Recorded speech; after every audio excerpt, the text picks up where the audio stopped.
Hey, my name is Dennis Gregg, and I want to welcome everybody here tonight.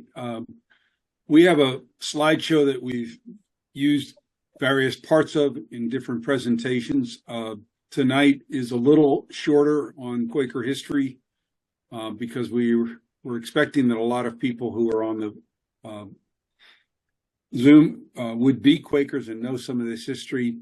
In any case, we're going to go fairly quickly, and if you have questions, clarification, things that you want to know more detail about, ask at the end. And we do have lots of resources we can point you towards along the way. So tonight, our Avis Wanda McClinton and Kitty Mizuno and Judith Bynes and I will be the presenters, and we will each talk about different things. So as I say, we'll be moving fairly quickly, not so that you can't get anything out of the slides, but really we want to have time for people to talk about the impact. So what we're going to be really talking about is the goals of the project and why the project is important.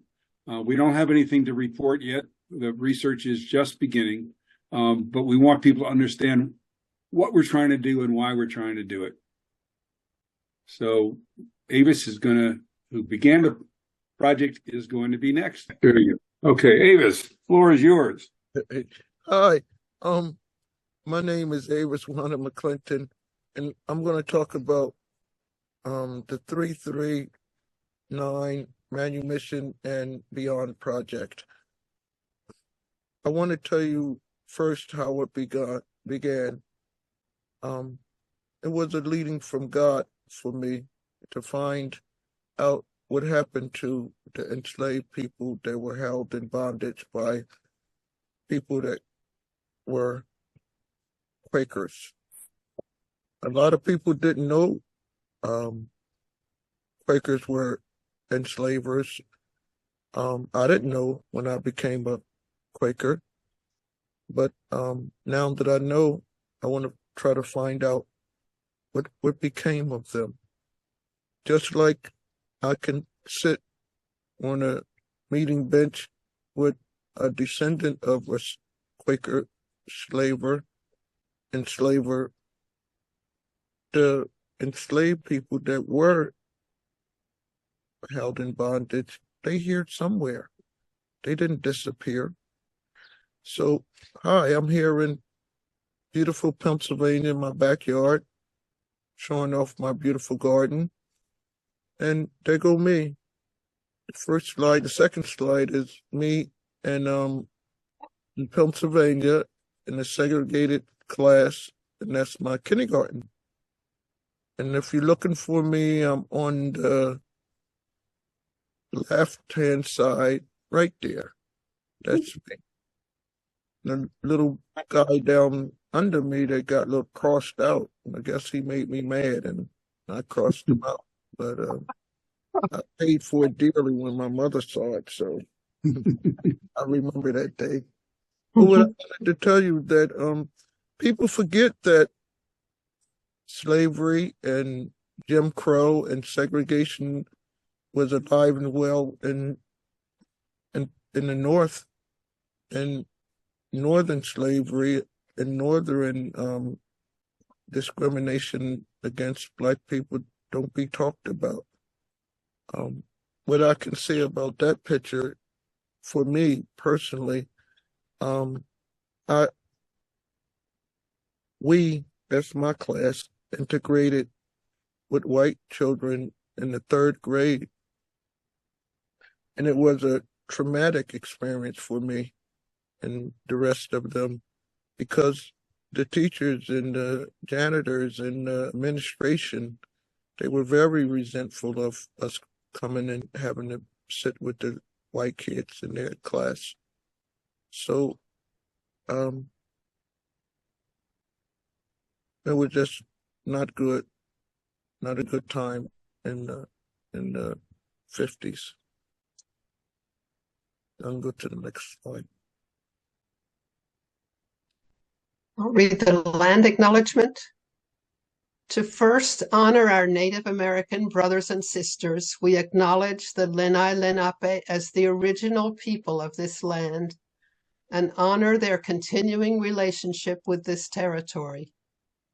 We acknowledge the continued presence of Lenape people in their homeland, and we affirm the aspiration of the great Lenape chief, Tamanend, that there be harmony between the indigenous people of this land and the descendants of the immigrants to this land, as long as the rivers and the creeks flow and the sun, moon, and stars shine. A religious society of friends, yes, Quakers, enslaved Africans. When I started this project a long time ago now, I put these two pictures up on my bulletin board to remind me what my ancestors endured, and to say that I'm going to do this in the most loving way that I can. Black history has never been talked about. It ain't been erased because it wasn't there in the beginning. We the only race that people think that we're supposed to forget that what happened to us for all the many centuries. But with this charge by God, I'm gonna do my very best to try to get some dignity. What is justice for these people? Yeah. All right, so I'm just going to do a real quick rundown on historical context and timeline. The PowerPoint slide for doing this has a limit, so there's only 6 units on here, but I just want to put things in perspective for the time period that we're investigating, and why maybe it gives you a sense of what's happening. So 1619, the first Africans that had been captured and were enslaved were brought to Virginia. It was around 1680, and I'm not trying to, I'm not being absolutely precise because it's not really important to get the exact date, but around 1680 is when William Penn came to Pennsylvania, and Quakers began coming with him, and enslaved people also came very shortly afterwards, and William Penn, among many, many Quakers, purchased folks and kept them enslaved and used their labor. But by the end of 1688 was the first time that some Quakers raised up the issue and said, this is wrong. But it took 70 years before they could get everyone to agree in 1758 that it really was wrong. But you'll notice it was limited to saying trading was wrong.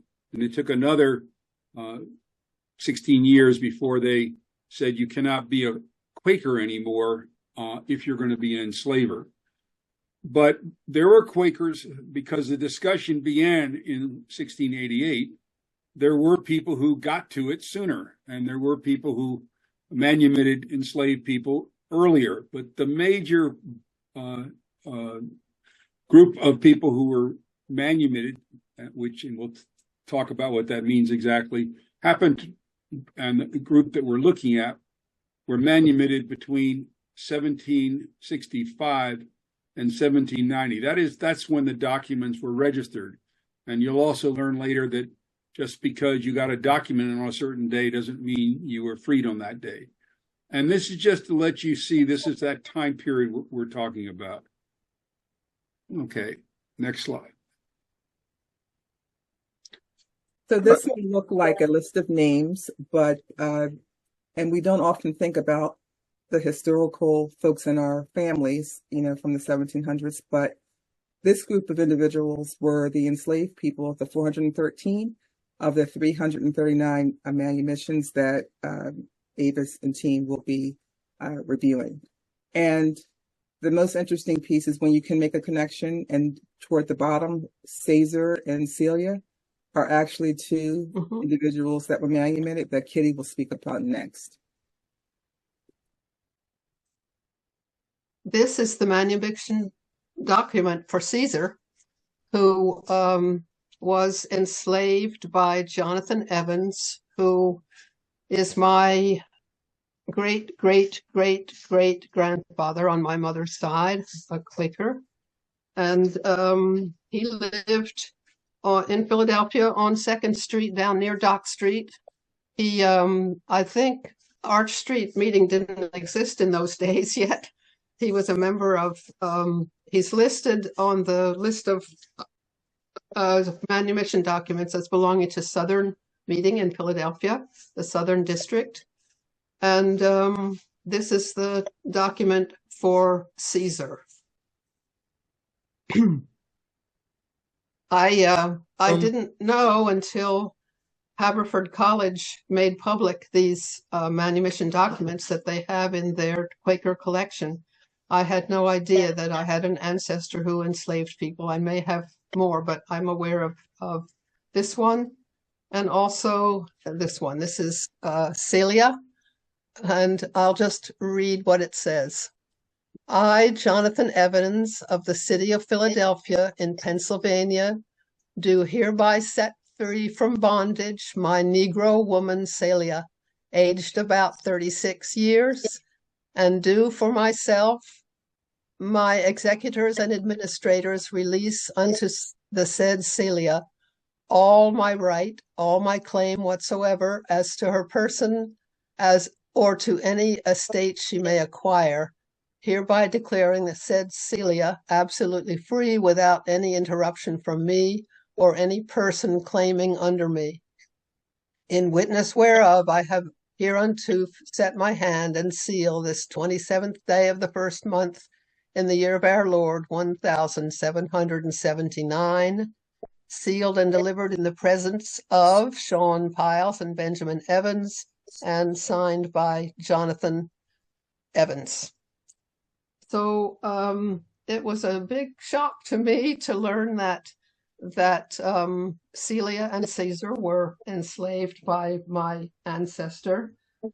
And I started to look up some things about them, and I learned that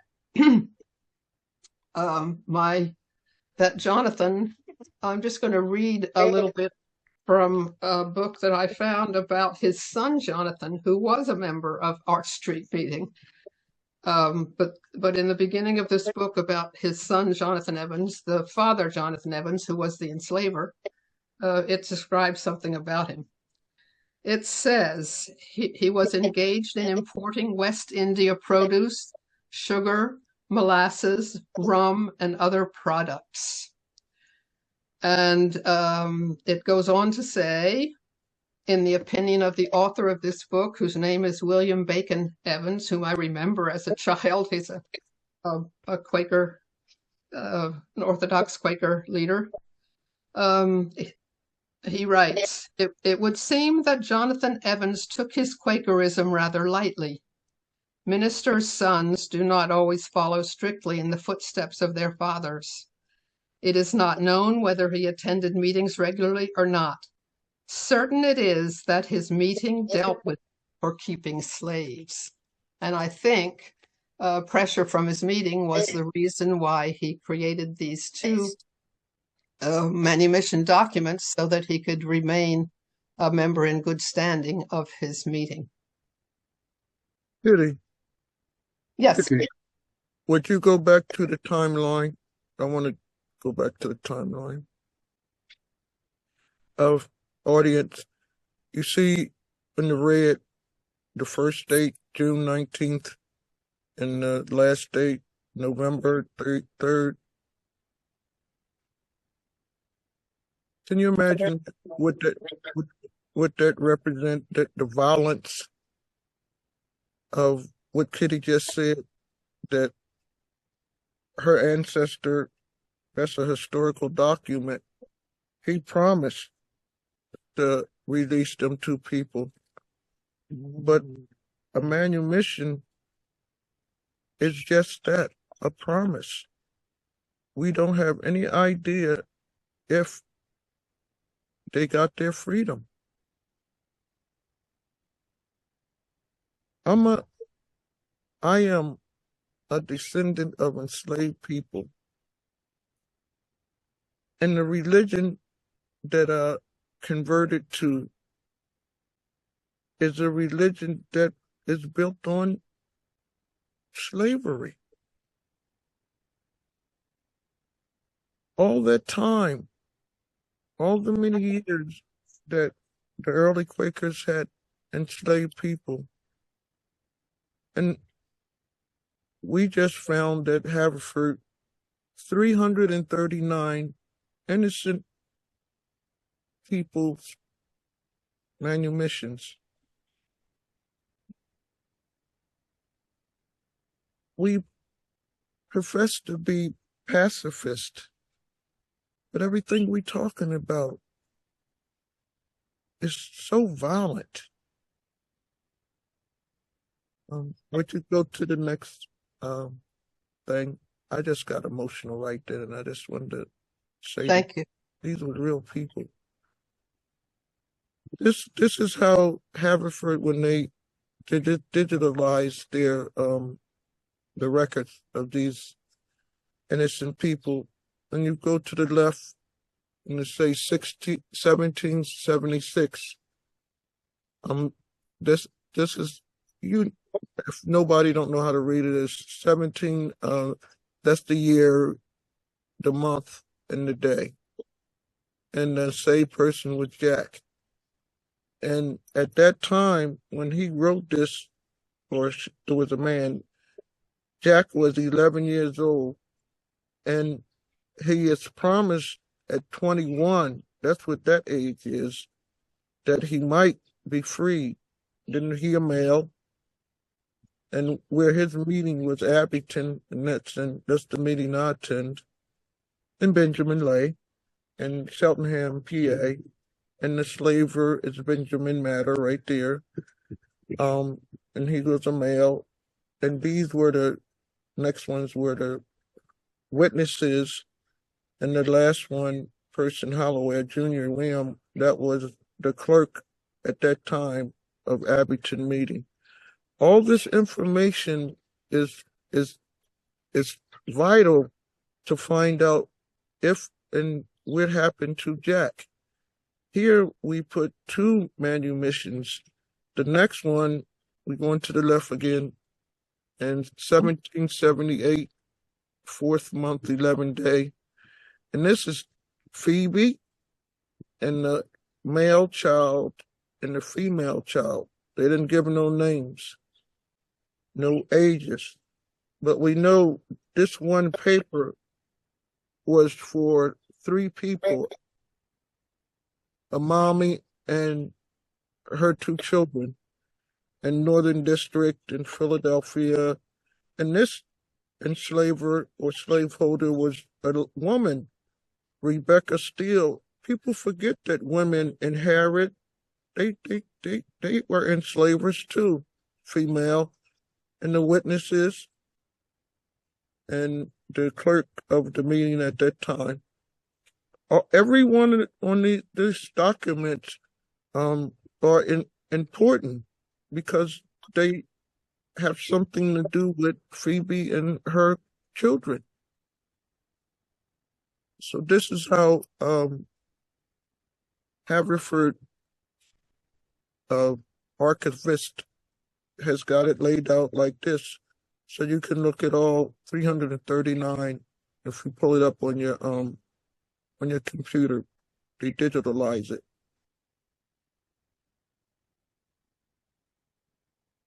Next slide, please. So what are we doing? The goals of the 339 project are really to acknowledge and recognize the forgotten 413 lives of these manumitted individuals. So as Kitty mentioned, how we get from the 339 to the 413 would be an example of what she had on the prior page, where you have one family that may be on one manumission document. Second goal is to try to trace to the present the families of these particular enslaved people, and then potentially provide the descendants of these enslaved people with an understanding of a small part of their ancestral history. Next slide. So I'm going to try to really briefly again talk about how Quakers got to the understanding as a group. And as I said earlier, there were individuals who got to it way, way before the group as a whole got to the idea that enslaving people was against their religion. You would think that would be obvious. Looking back, it seems obvious, but at the time, the idea of having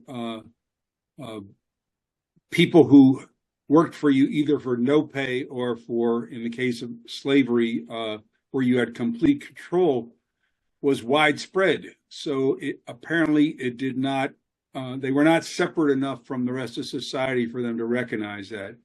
And so how we ended up as Quakers in the 1750s, 58 and 60 and into 74 was that there were two different things going on. Abolitionism, if you will, began to rise up with various people advocating within the Society of Friends. Benjamin Lay is one person who's well known that was from Abington meeting, and Avis mentioned him. He was eventually kicked out of Abington meeting because he wouldn't shut up about it.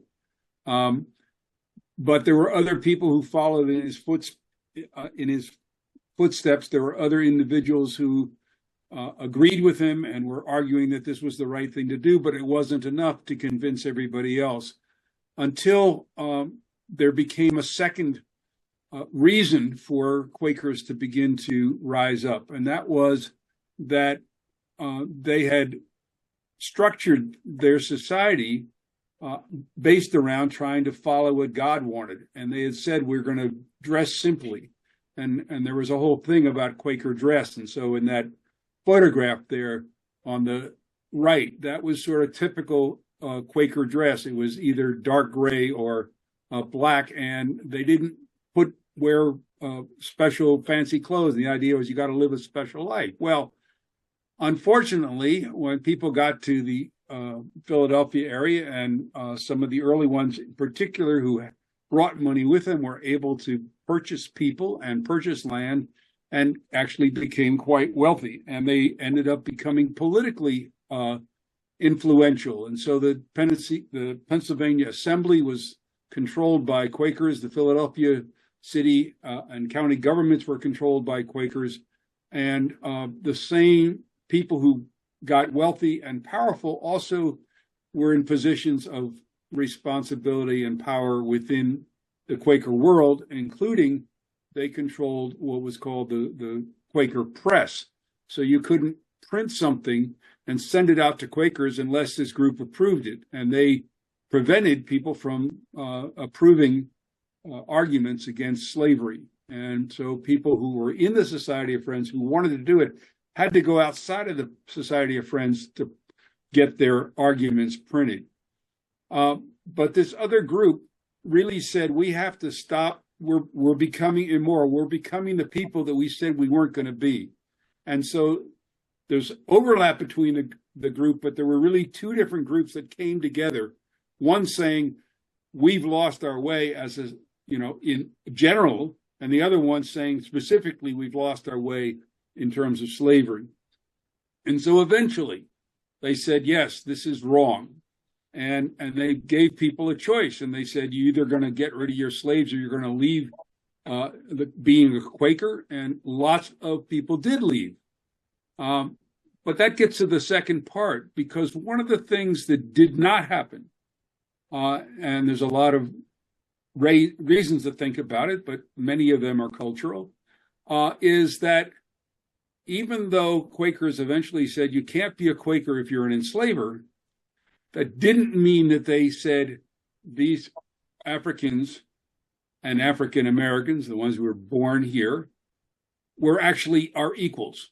And so it's one thing to say this is a human being, and this human being needs to be treated not like a piece of chattel or an animal or a possession. But it's not the same thing as saying this person is entirely equal and equivalent to me. And anything that is desirable for me would be desirable for them, to see that true equality. And Quakers fell down on that issue. Again, there were individual Quakers who were able to see the other, but as a society, we did not. And so when Quakers tried to join meeting or came to meeting, they were asked to sit in separate sections where they would not be directly in contact with the European Americans. And that idea of inequality and inferiority continues to filter down today. And it's part of what in modern times, in the last 15, 20 years, as people have begun talking about institutional racism, these kinds of terms, this is that thing that came down. There was a moment there in history where Quakers could have said, not only should these people be free, but they are exactly the same as us. And there's nothing that should hold them back. But we didn't say that. I would like to jump in here a little bit. With the committee that God blessed me with to do this work, it's all of us as enslavers family, like Kitty and Wood is enslavers family, and me and like Judith, and descendant of enslavers. And everything we do, we work together on. Now we had little arguments when we're talking about this stuff right here. For me, the early Quakers, they were despised people over there in England. They come over here and enslave my people and become wealthy,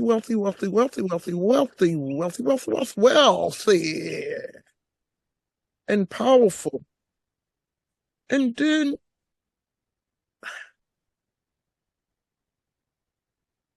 they could not see the God in the people, and that was what they professed to be. And the inferior, that's what I pushed to put that word up there, because in the meetings in 2024, that's all I feel. I feel as if I'm walking around in them times. Y'all, if you don't know, my history is getting kicked out of Upper Dublin monthly meeting and being told to go sit in the back. Well, with my goal here now today with this project, and I'm glad y'all came on board to hear it, is to use our love now to fix some of this wrong. How dare you early Quakers destroy families for profit? And that's what we're going to talk about today. You could have paid them people. I worked on a project that uncovered this lost history of Quaker slave-holding inheritance. And I asked them, well, did they give the 339 or 413 people any money? No. Did they help them get to Canada? Oh, no. Well, did they give them any land or anything? That makes me feel so sad. Hey, so this slide is to give you a little idea of what it was like in Philadelphia for the formerly enslaved if they got their freedom. And because things were really changing. And this is a critical part of American history that most people, even people living in Philadelphia, don't know. So many northern states had black codes that were designed to control what free blacks could do. And so the first Pennsylvania, even before it was a state, as a colony, it still had a assembly, and they had black codes that prevented interracial marriages or having sex. And it also basically said if you didn't have a job, then you could be put in prison and you could be indentured in various other ways. So that was in 1726. And as a result, between that and the importation of all these folks who were enslaved, you had lots of Africans and African Americans, but you didn't have very many free black people. So in 1765, if you remember, that was the date when the first manumissions were dated. There were 100 free black people in the Philadelphia area, according to research that other historians have done. But once the manumission process began, and Quakers were not the only people who were doing manumission, by 1776, that was up to 600. So now we're beginning to get a little bit of a concentration. Pennsylvania, because the assembly was no longer controlled by Quakers, but they still had a lot of influence, they passed the first Manumission Act in the United States. And there's a lot to be said about that, but what it said it was going to do, and it didn't always do, but what it said it was going to do is anyone who was enslaved in 1780 would be enslaved for the rest of their lives, but that their children, after reaching a certain age, would be free. So that was going to guarantee over time a whole bunch more free black people. And the word got out through what we call today the grapevine.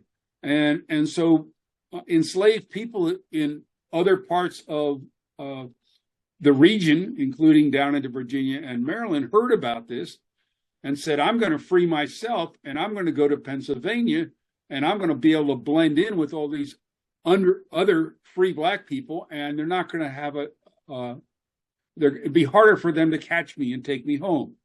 And so by 1783, just another 7 years later, we're up to 1,000 free black people. And that's the largest concentration anywhere in America. And because there are so many, all kinds of black-run institutions begin to form. And partially, or maybe partially, because they weren't welcome to join white institutions.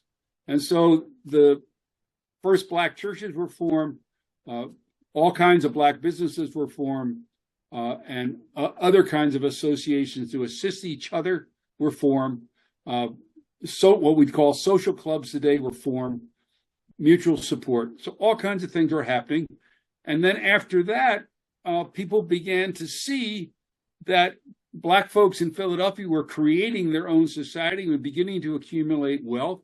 And there began to be anti-black riots where mobs of white people would come in and start tearing down buildings and setting them on fire and things. Then the people in the legislature said, hey, what are we going to do with all these free black people? We're not really comfortable. Maybe we could send them back to Africa. So the whole American Colonization Society got started and tried to get a chapter going in Philadelphia. And some of the black leadership was initially sort of interested. Well, maybe it could work, maybe it couldn't. In the end, the Philadelphia black community said, no, we don't want to go to Africa. And that chapter never got established. But then the second set of black codes happened in 1810 to 1830, which really clamped down on the kinds of jobs you could do. You couldn't. So people have been making money doing certain kinds of professions, and all of a sudden it said those are white-only professions. And so some historians have argued that this period from 1780 to 1830 was the freest blacks have ever been in America. And I emphasize all this in my little 3-minute thing because this is the world that the people we're trying to trace entered into. This was what was happening when they got their freedom. This is what they were trying to negotiate at that time. And then that's what their children, when the second set of black codes came in and the anti-black riots, that's what their children were having to face. So this is a really interesting time in terms of the time and place are both important. Now, we could talk about everybody's story is important, but it's just important to talk about this. And the last one there is also a critical part I don't want to ignore, which is there were people who made their livings off of capturing Black people who were free and taking them south and enslaving them. And they made good money at that. And so that was always a threat. Even people who were manumitted by Quakers could be snatched up off the street and sold back into slavery. So that was always an issue for the Black community in Philadelphia. Y'all heard what he said. This was some of the worst time in a Black person's life. With all the we are free started the lynchings. And no, you can't sit next to me. No, you can't hardly breathe. I don't think I would have wanted to been a fly on the wall for the Black people at this time in the world.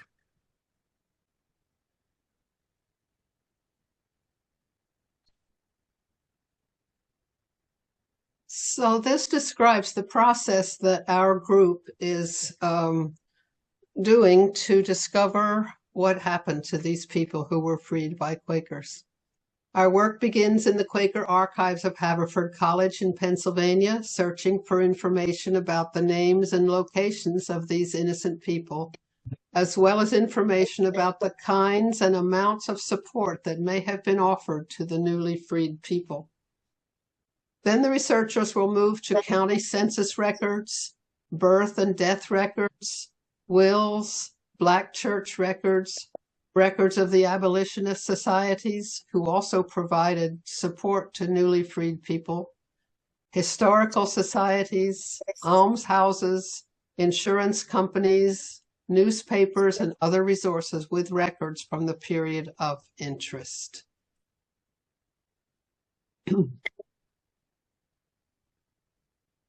By these old records coming to light now, and by me being a part of Haverford's digitizing of the records, I just can't let it go. When we had the revealing of the records and everything, I asked them to have it out in my yard here, and I put a Pandora's box up, went, please open it, had somebody open it. And my hope is that we have a better world, and that the Religious Society of Friends realize that some reparations to the descendants of the Africans is due something. What did that do? We call our project a reparative project, to try to unite some of these families.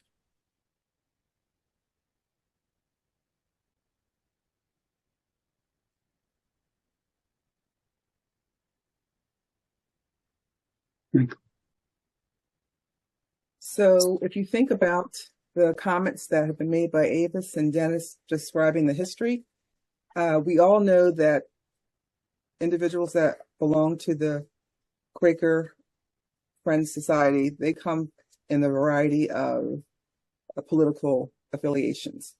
But as you look at this, regardless of what people may believe politically, we do need to acknowledge that to enslave a human being was wrong, and that we're not blaming people today for what happened in the past, but there is really something that has to be said about being comfortable with being uncomfortable about this truth.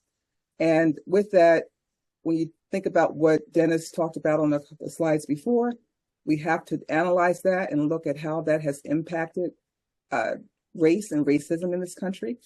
And then as well as the pain that still exists for many Black Americans today based upon this history. It's not something that didn't happen. It's not something that should be ignored.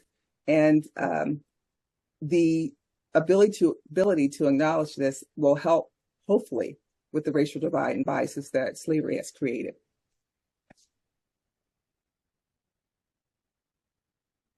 Additionally, some of the history that I don't think people talk about as well is looking at how the slave trade and the laws that were created also impact society today. So we had the Virginia hereditary slave law of 1662, which created the caste society. And with that, even though that was many, many years ago, that put Blacks at the bottom and other people of color.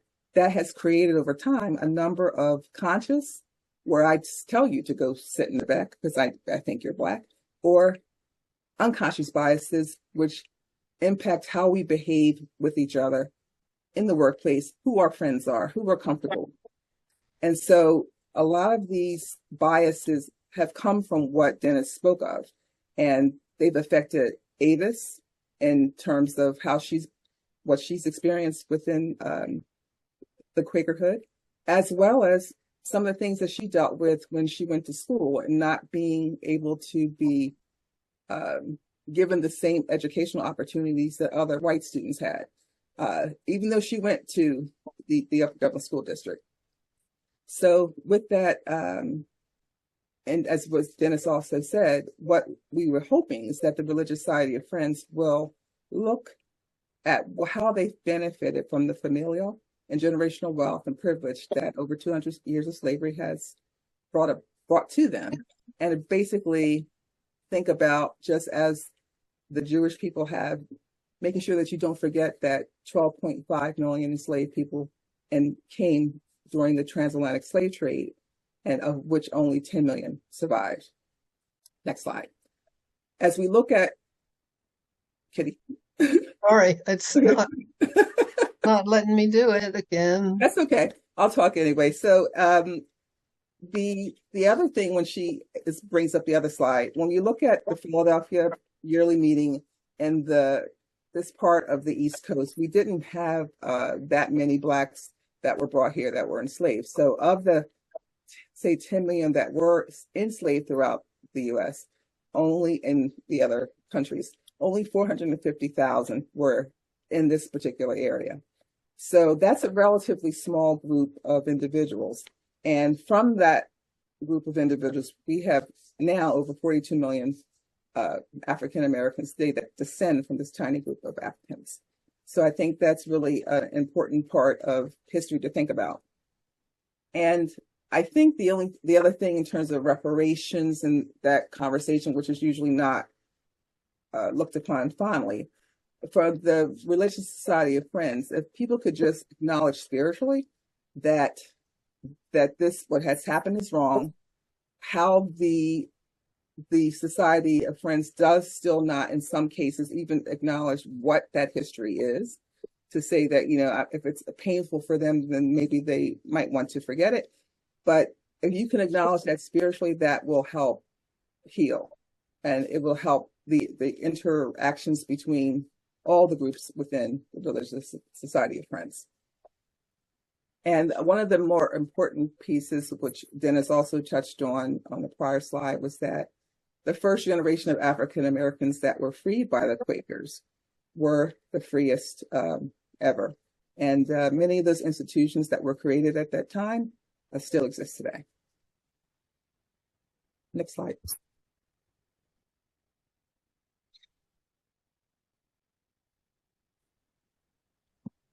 Dennis? Oh, I'm sorry. Yeah. So how are we doing this research is a logical question. And this is the answer to that question. So we have partnered with Howard University's Department of History, and they are using a graduate student is going to be the PhD student, is the lead researcher, and other people will be involved. But it's also going to be a open research process. So, which means that they will happily accept information that comes from any source into the process, which is not to say they're not going to verify it, but But it's not like if a Howard researcher didn't discover this, we don't care. No, they very much is going to be collaborating with anyone who has information that can be useful. And that's going to be held there in their archives, whatever we get. And there will be a website where people can go and learn about the project. And the thing that we are hoping for and expect, but we don't know the numbers, is to be able to recreate some family histories where we can say, this person was enslaved here and left that and went here and they did this kind of work and then they formed a family or reunited with their family and then they had these children and they attended this church, and we can tell a story of recreate a story of their lives down through the generations. And those kinds of family stories will be on that website as well. And then we'll also create, parallel to that, is sort of traditional genealogical information that would be then available to add to major genealogical databases. So if you have an African American somewhere who is looking through Family Search or Ancestry.com, they don't have to know to go to Howard. They would find whatever we find in their databases without having to go searching somewhere else to see if they can find more. But in genealogy for African Americans, there are reasonable records back to about 1870 or 80. There's somewhat records back to about 1840 and very little before 1840. So if we can reestablish that link from these folks in 1770 or 1780 up until the 1840 or 80, then we have really connected a chain that isn't there right now. And we want one more thing. We wanted to partner with Howard because everybody who has written about this history of Quakers and slavery has been a European American. And we think it's really important to have African American eyes looking at these documents. Different things may have meaning to them than they would to an European American. Hey, Kitty, hold it right there. Mhm. This is where I get so passionate and excited and everything. Can you imagine that we looked at a lot of colleges and universities and Howard said, I believe in you, Avis. Let's do it. One day soon, we just getting things together because you know how you got to do the districts and all this stuff. I'm going down there and I'm going to meet the people and they're going to meet me. And I'm going to tell them my dream of finding our ancestors, and they learn real history as they do it. And my dream is they get to come up to Pennsylvania and see the beautiful Pennsylvania and the beginning of America, all the things we got. They can go in the meeting houses and see old things in the meeting houses, the Prince Halls, all the black churches, and just walk through living history that's alive and well today. And that's what excites me. This can be done. It, honest to God, can be done. Why? Is because Quakers were great record keepers in their private papers and in the archives. Is a lot of information about Black people. When most with the research that we going to do is so unique is that before this time, Black people were written down in census as a piece of property, like a lamp or a horse. But with Quakers, they put the names because that was their money. If I was enslaved, I would look how big and healthy I look and big legs. I was expensive. So they had to name me so they could keep me different. And they kept them records. The other people that looked, they would get into a wall where we wouldn't be named. It's like 1870. What year was that, Dennis? Yeah, well, I mean, With that wall, it's called the wall. Yeah, 1840, but for many it goes all the way to 1880 before you get good With records. Quakers, we can literally go back to when they came over here on the boat. They came over here with William Penn and they say he didn't bring no slaves with it. Well, who was dragging his dookie out the window? It was an enslaved person, so don't tell me he didn't have no slaves. He didn't do stuff like that. And so they came over here in 18, in the middle of the 16 things. We can do it if we just say this is a doable thing. I ask, we always working in Quakerism to make it an anti-racist community organization. And I asked, well, what do that look like? I ain't never seen that. But this can help. This can start the healing in a real way. My name is McClinton. I'm not no Irish person. Do I look Irish to you?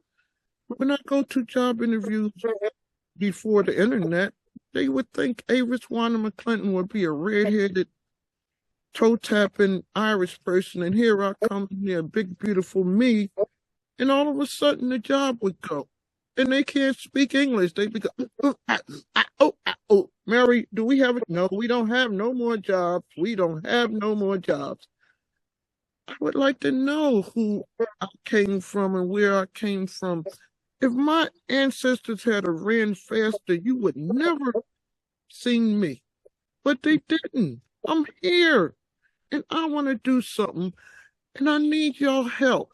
Not only do I need y'all financial help, because don't nothing run in America without moolah money, but I need y'all to believe that the God that we profess to love said, Avis, would you start this?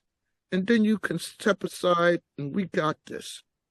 Not ever, not yet, that we as a society of religious people said our love is bigger than the color of the skin of each of us. And I wrote this last night on my hand, our love. We are beloved community. Where do we show our love at? I'm doing my best to say I'm setting all this up. And behind the scenes is experts and big time people and companies that's trying to figure this out. But I want the Religious Society of Friends to say, yes, it's worthy of our attention. Next slide, please. So piggybacking off of what Avis just said, what do we need from you? Well, individually, I think if you take all the information that you received today and then have some personal self-reflection and then a willingness to see outside one's own self for the greater good. As you know, we tend to gravitate, reflect on and understand and empathize with those that we feel comfortable with. And a lot of time that's not people who don't look like us. We need to acknowledge and own the past, regardless of if it's painful or something that you may want to forget because of what your ancestors may have done. But just look upon it and know what's true in your heart. Next, you can assist in supporting this project through accepting all of your past and respecting the impact of your past on your present and future. And lastly, supporting the project through positivity, word of mouth, research, and donations and other support. Next slide. So we ask you, if you can, please donate to our project. To the donations go to the Friends Fiduciary Corporation. You can see the link we have here.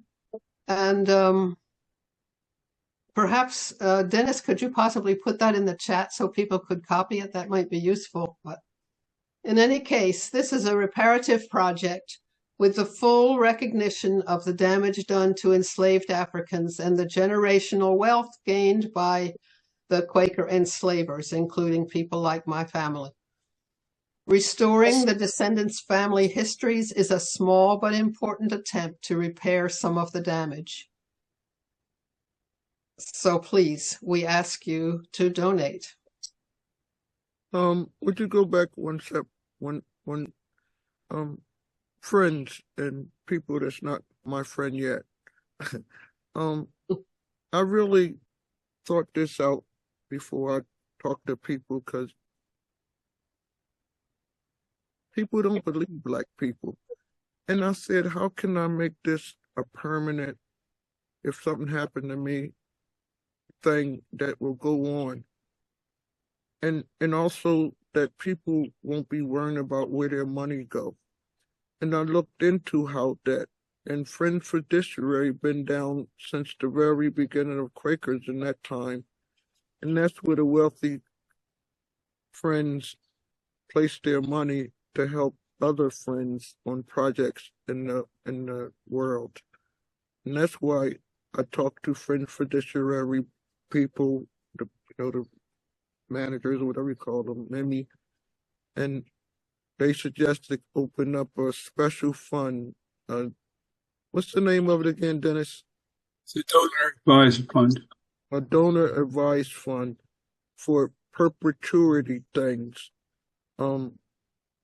My dream, and the dream that God put in me to tell you about today, is that it's going to be beyond. It won't stop at just at Philadelphia yearly meeting. All the meetings of the 13 colonies, all on the East Coast, the meetings, Baltimore, New England, all of them.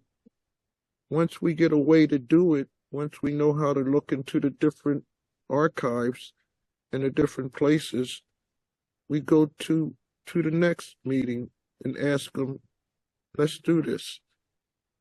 The enslavement of a black person for all the many years is a big and complicated and going to take a lot of smart minds to do. I've often asked God why he picked me to do it when he had his children that are Quakers that got PhDs and contacts with all the world. And he keep reminding me in my dreams that, trust me, I'll make a way. I'll turn their hearts. I'll turn their conscience. And you might say, Avis, you preaching to me. I hope I'm not preaching to you, but we need a lot of help. We don't even have like a website. Everything is at the beginning, and I can't do it alone. I need your money, but I need that you care about this. My email is Avis Wanda 1, because there's only one of me in the world, at Gmail. Anytime you want to reach out to me, I'm here. I'm terrified because I got a lot of pushback. Even I got physically assaulted. Philadelphia yearly meeting had to get escorts for me to go into meeting houses. For me, it's dangerous work, but I believe that God, he got me. And if I die, he got me there. When black people do something to deal with and the injustice that happened to them, they usually get their houses burnt down. They scared me enough, y'all. Would you go to the next? Oh, this the people that God gave me, they just came. I didn't even have to ask them, they just came. Dennis, the white guy, we say the white guy, he was the one that encouraged me to follow my heart. Stephanie, that's a black woman. She's in the air, California. Kitty, Catherine, Ruby, North Carolina. Woods, his family is a enslaver, Quaker, and he Virginia. Tina, Pennsylvania, Chester, Quaker, Maryland. David, he worked at Haverford on the digitizing, and he came aboard with us, but he no longer works at that college anymore. And my longtime friend, Judith. And I want to say that me and Judith worked on the first project that I worked on with Quakers is to find the enslaved Africans that were buried in their cemeteries. And because of that work, I got me and my team, Judith and two others, got a private tour of Obama's White House in appreciation for our work with that.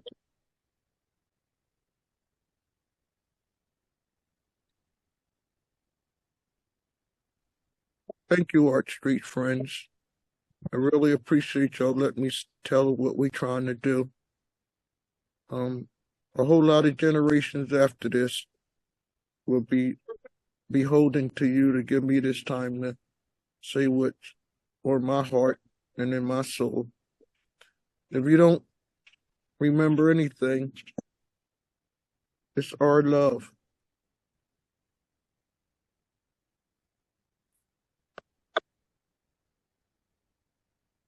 Thank you, everybody, for hanging in here with us. And I know a number of people posted questions in the chat, but we really would like to open up this discussion right now. Just wave your hand or use the hand button or whatever, or just unmute yourself and ask a question. Lois, can you control this? Okay, but if people just want to speak out, this is a small enough group, I think that will work. Okay.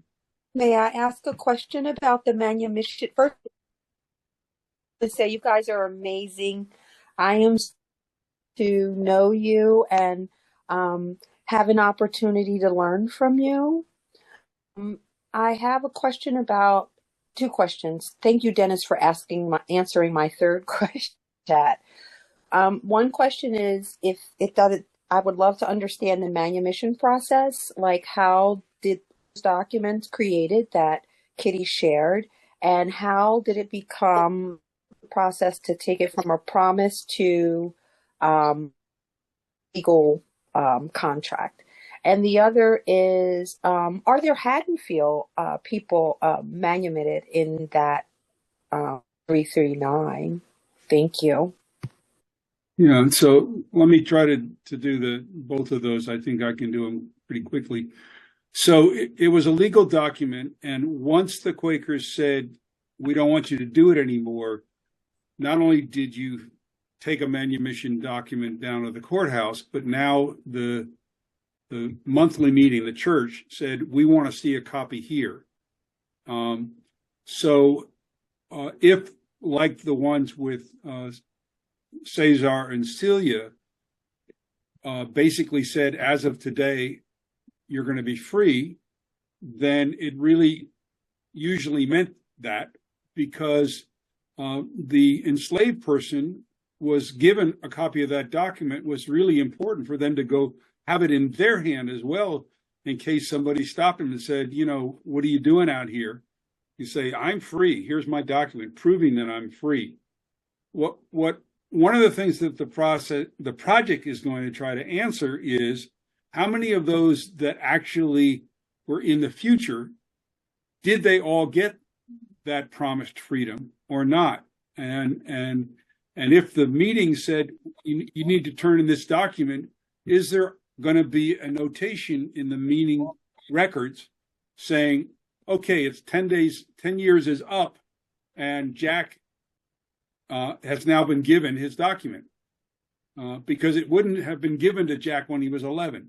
So when he got to be 21, was he actually given probably a new document that he could then take out into the world and say, I am not somebody's slave. I'm a free citizen of the United States. And we don't So that's one of the goals, is to figure out were those promises kept. And Avis has raised, because we know from reading other people in the history that every manumission was not kept, whether it's Quakers or not. So what, you might have something that says, I'm going to free you upon my death. Well, sometimes the heirs would jump in and say, no, that's my property. You can't let that property go free. And then the courts, the judges tended to be enslavers, said, yeah, you made a good point. Go ahead and keep them. So we want to, and that's why that language that Kitty read, which says, not only am I saying you're free, but my descendants don't have a claim on you. But the courts in Pennsylvania back in those days allowed a lot of funny business, and that happened with the 1880 manumission, gradual manumission law as well. So that's one of the things, though, we should be able to trace. We should be able to see, did the actual person get to be free?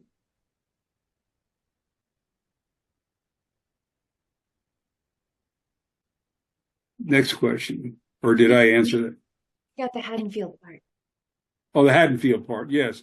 So the records of the 339 were records from the Philadelphia yearly meeting.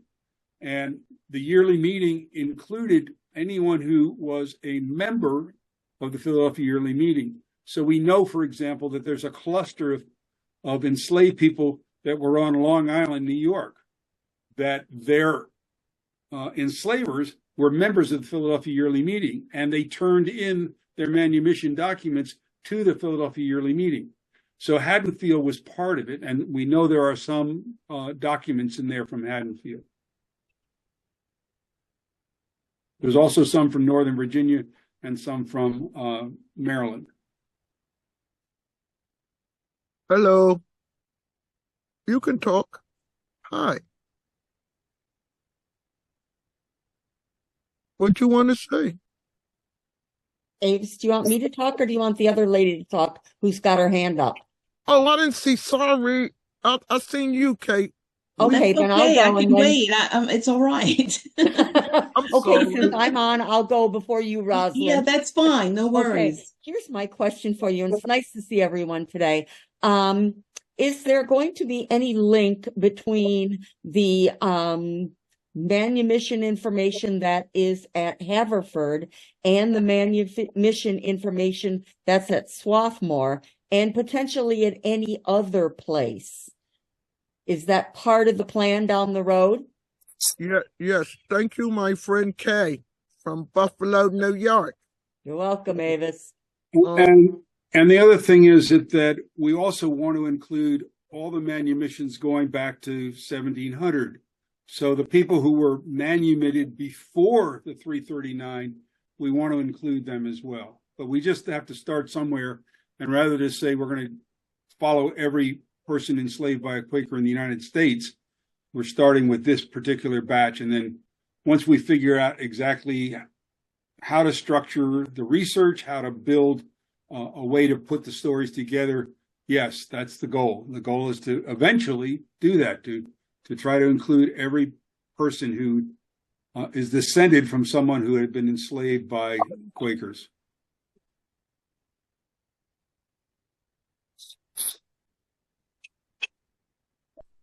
Okay, may I ask a question? Yes. Make a comment. First, Avis, I want you to know that I've been praying for you ever since Julia brought you guys to speak. Julia, jump in whenever you care to help me out here. But the thing I want to say to you is I listened to your YouTube interview with the Friends Inquirer, I think it was. And I was so moved by that. And I've been praying for you ever since. And I also want you to know that I've already made up, as part of our Juneteenth celebration, a poster board complete with your Manumissions icon and the picture of you in from the YouTube link, and I'm thrilled to have this and the other two pages here to add, because the thing is this, what you're doing, it resonates with me because in praying to God about what was I doing back in my hometown after my mother died and my father died before, and he told me that tell them who they are is what my purpose is. And then about 3 months after that, he sends in a man who answers a question for me, a white man, as a matter of fact, who answered a question for me some 58 years later, wondering who my relatives, my paternal grandfather's people were. And we're related, and huge researchers, written a book about the family, and, was able to take me back 6 generations to understand how we were related. And so the thing is, I'm still in search. And my question is this. My second great grandfather is buried in a Quaker cemetery here in Frederick County, Virginia. And I'm wondering, did Quakers bury people who weren't Quaker in their cemeteries? It didn't matter, or you had to have known someone? Sometimes they segregated it. They segregate the can you hear me? Yes, I can. Sometimes, like at Abington, they have a segregated part, and Upper Dublin had a segregated, but I don't think it was segregated because they was Underground Railroad, so it was a secret one, so I'm thinking it was called segregated. But yeah, that's something else I'm doing, but I'm doing this manumission stuff right now. Mm-hmm. I'm just trying to get the people enslaved by Quakers.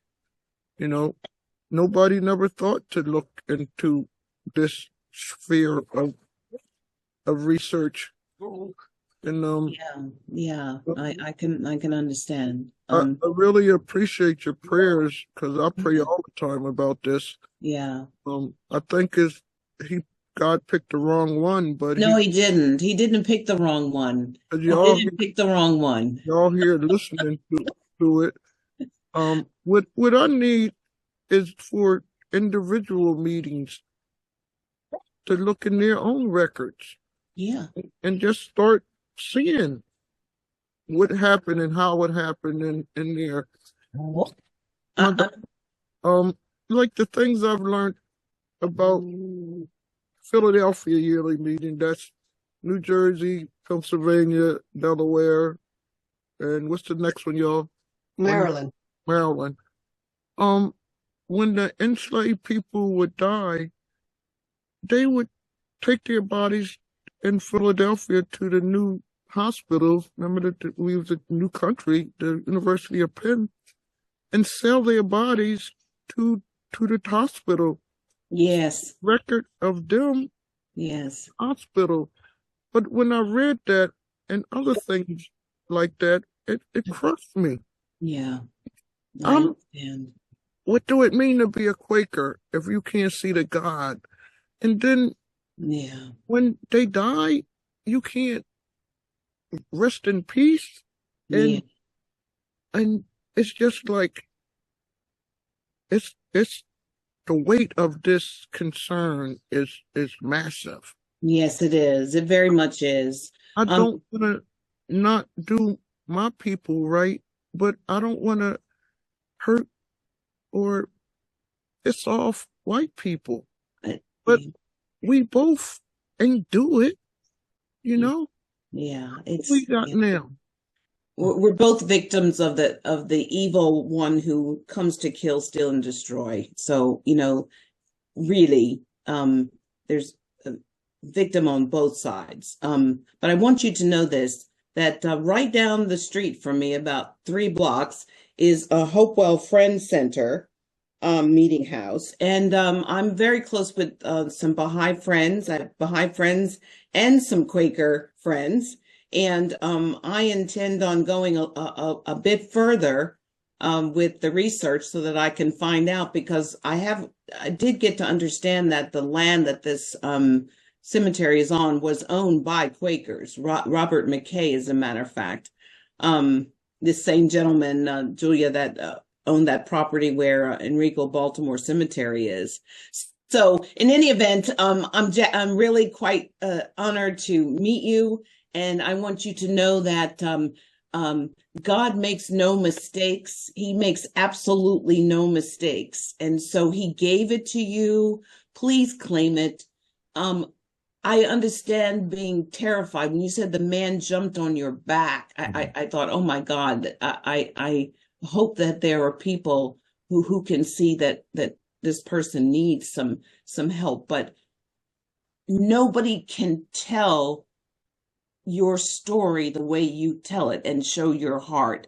And that's what people need to hear, to open up themselves and to be able to feel your pain and then work through their own issues in doing that. So I can't wait to see you and meet you. Howard University is about an hour and 45 minutes from here. And I'm just jazzed to be able to talk about you at the upcoming Juneteenth. We have 3 of them. So Julia will be at one in Warrenton on Saturday, and I'll be at one in Winchester, Virginia at the Museum of Shenandoah Valley, and also in Front Royal, Virginia, Warren County, which this is the first Juneteenth they're having. And it's going to be a thrilling time, and you will be talked about because I've already got you on my board. And I wanted to be here just so I could get some more information to talk about it, because my Quaker friends are going to tell me what the deal is. So thank you so much, and God bless. Continue to bless you and everybody else here. Thank you. Anybody else would like to ask any questions? Please ask questions. I don't have a question. I just want to thank you guys. This is really deep and important work. I appreciate Where it. you from? Oh, I'm here from Memphis, monthly meeting. Hey, Memphis. And I'm a descendant of some of the Welsh Quakers, so I'm sure I have some history to uncover. If you find any information, slide it to us. Oh, you know it. You Sama, right? Yes, Memphis is part of Sama. Bless our hearts. Bless their hearts. I know. There's stuff going on tonight, and I was like, this is the one I'm coming to. Yeah, they called me. I told them I'm busy. No, I'm holding them in the light, and I'm over here. So. Before everybody leave, did y'all get our message? Did y'all know what are we trying to do? Can y'all do like this? Do you know what we trying to do? Yeah. With you. Was it effective? Yes. And very clear. It wasn't effective? Okay. Effective and clear. Yes. It was very effective and very clear. And I took pictures of every screen shot, every frame. So I hope that it comes through on my cell phone. I have a pretty good cell phone. But yes, it was effective. And I think that the most effective thing was that you are telling the whole truth and nothing but the truth. And so there's nowhere to run. There's nowhere to hide. And one of the things I like about being involved with coming to the table is that the people who are part of it have already outed themselves as being ones who want the truth told and to be set free and to be reconciled and liberated and all the things that are necessary to have a conversation to, as we call it, strengthening our ancestral kinship is where we are with it. Taking America beyond the legacy of enslavement is what coming to the table is all about, Avis. So I thank you again. Well, my first cousin said, I'm worse than an old broken refrigerator. I won't keep nothing.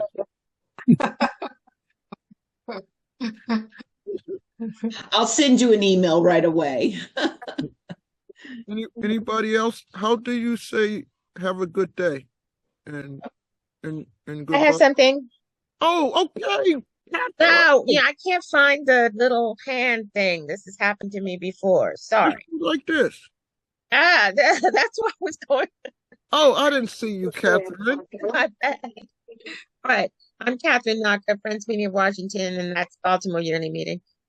I would like to, help you guys in any way that I can get the word out to more yearly meetings, because I feel like Baltimore Yearly Meeting isn't really aware of this project. And I think they weren't even really aware of, your work to get the graves identified and, marked before they're all gotten rid of. And I'm not sure how one does that, but it's the season of Baltimore's Yearly Meetings annual session is coming up. Friends General Conference is coming up. I guess I'm trying to think of ways of spreading the word out. These sessions are helpful. I think I've been to 2 of them now, Avis, that you've clued me into. So clearly more people are hearing about it. But like I said, Friends FMW, Baltimore Yearly Meeting, I'm just not hearing the buzz yet. Catherine, if I may, my name is Julia. I'm a journalist. I write for the Philadelphia Inquirer. I've done 2 stories for the Philadelphia Inquirer about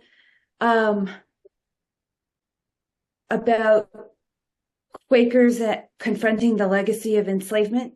One is exclusively about Manumission 339 and beyond, and the other is about siblings who are Quakers, who are from the Philadelphia area, and they dove deeper into their ancestry than anyone else had done and sort of engage in and discuss and created a book so that those who come after in their family will know that they are descended from a Quaker enslaver that was super intense.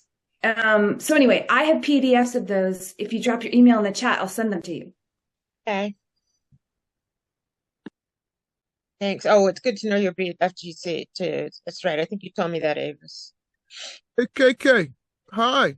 Hi. Again, I have a couple things. Avis and Dennis, I've kind of emailed, I have emailed both of you, and I just should let the rest of the group know I've given information about the Manumissions and Beyond project to the Buffalo Friends meeting. Right now it's under consideration. They're trying to put together a plan so that it could go beyond just Buffalo, because we often do things with Orchard Park meeting, and we also oftentimes do things with our regional meeting. So that's kind of the status of what's happening with that. Plus, I've also shared with Avis, I'm pretty sure, that there is an all-Black radio station here in Buffalo, and they are very often willing to talk about all different kinds of things. So I did share that information so it could be spread with a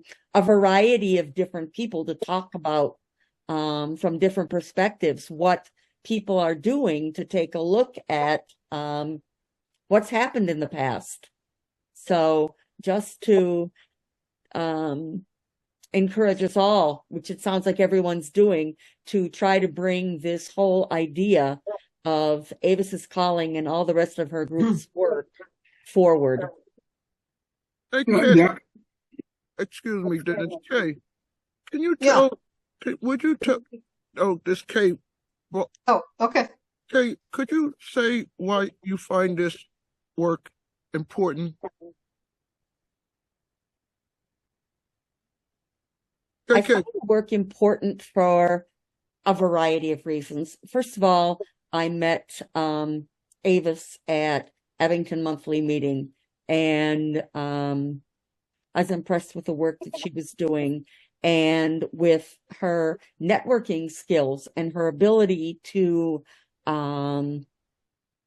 draw people in to help her get what she needs to get done. At the same time, though, she is, as we all know, ruffling a few feathers, but that often happens when you're doing good work.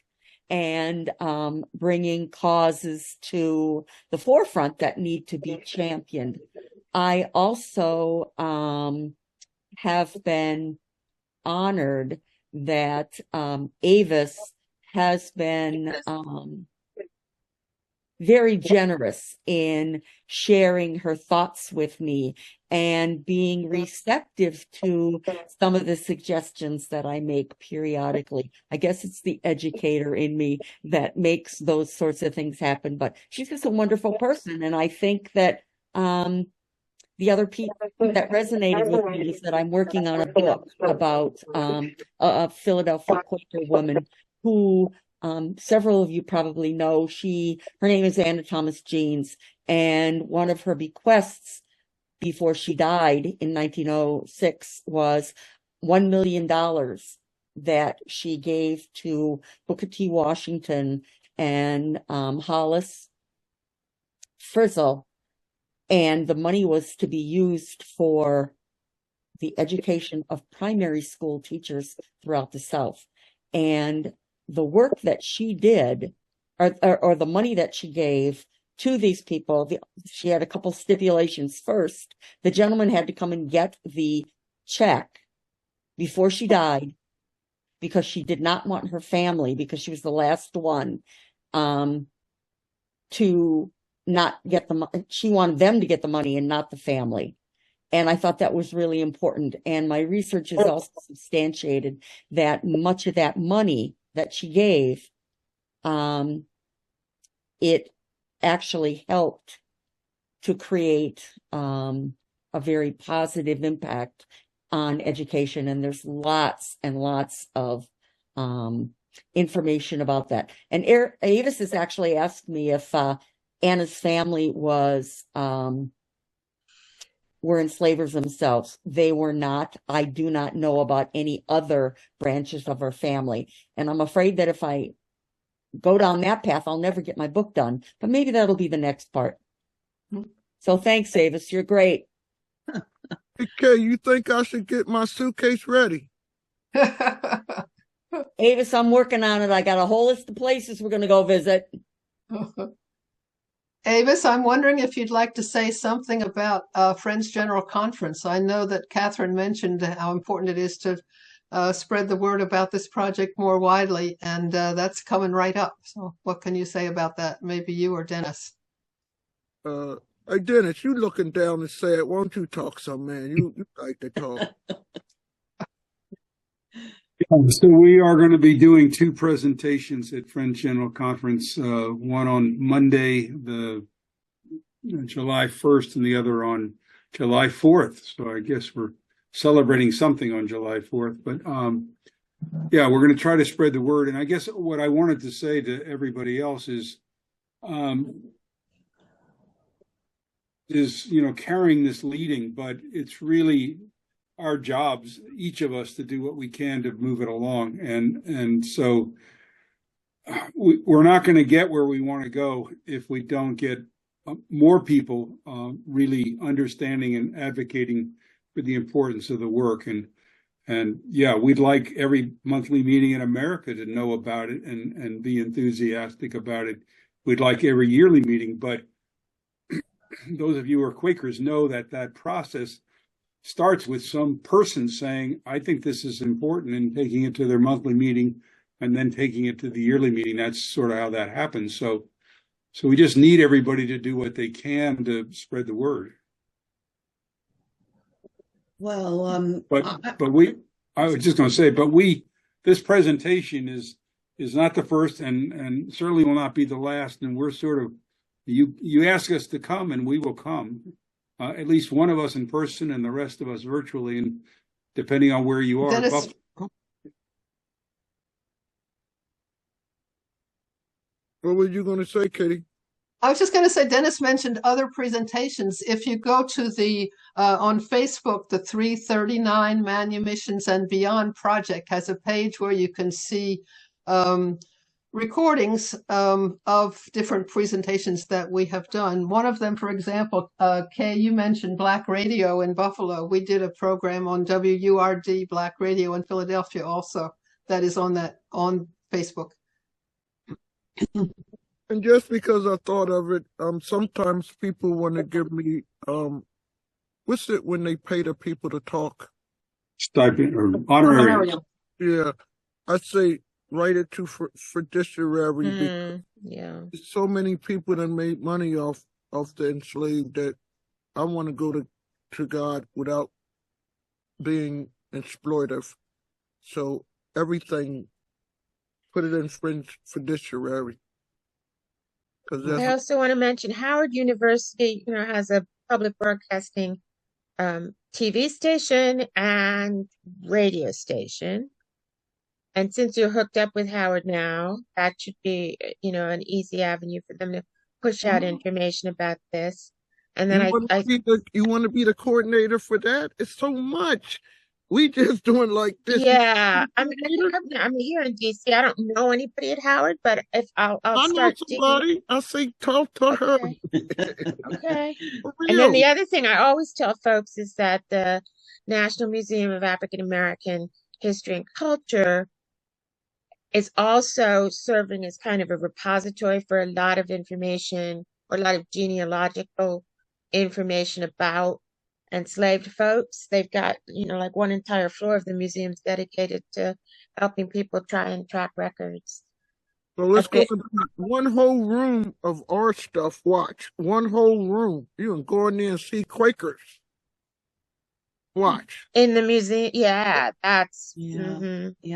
we need to do that. Yeah. And again, museums here in town, I don't happen to know anybody hooked up with the Smithsonian right now, but I'll check with FNW and see if somebody there is. All right. Well, I'd like to say this one last thing. Actually, HUR, they have a radio personality that's going to be at this June 19th, Juneteenth. But coming to the table, I can bring this up at our next leadership call, which is the last Tuesday of the month.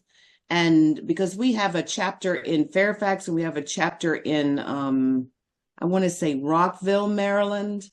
And so all the Fairfax and Rockville, that's the periphery of the Washington, D.C. area where Howard University is. So I'm thinking that, there's a way that we can, I will ask Tom Wolf, how he can see us helping to get this piece out within the 49 chapters of Coming to the Table, to help with that. Okay.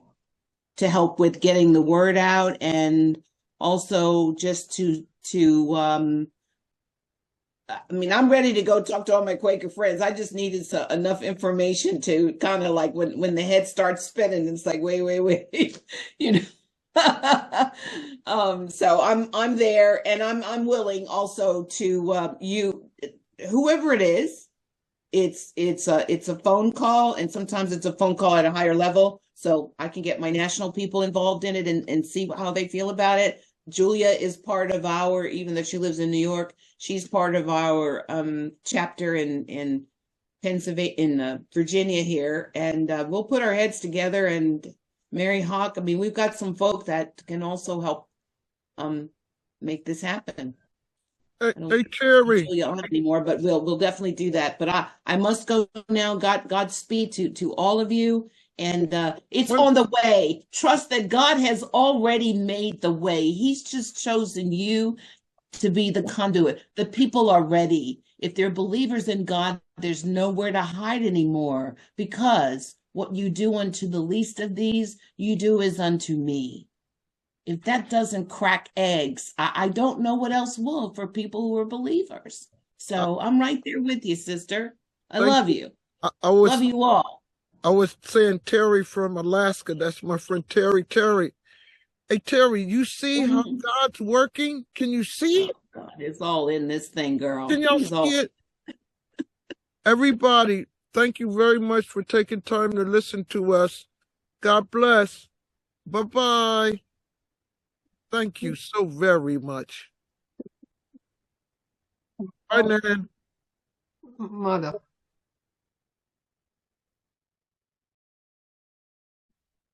Okay, turn off the recording.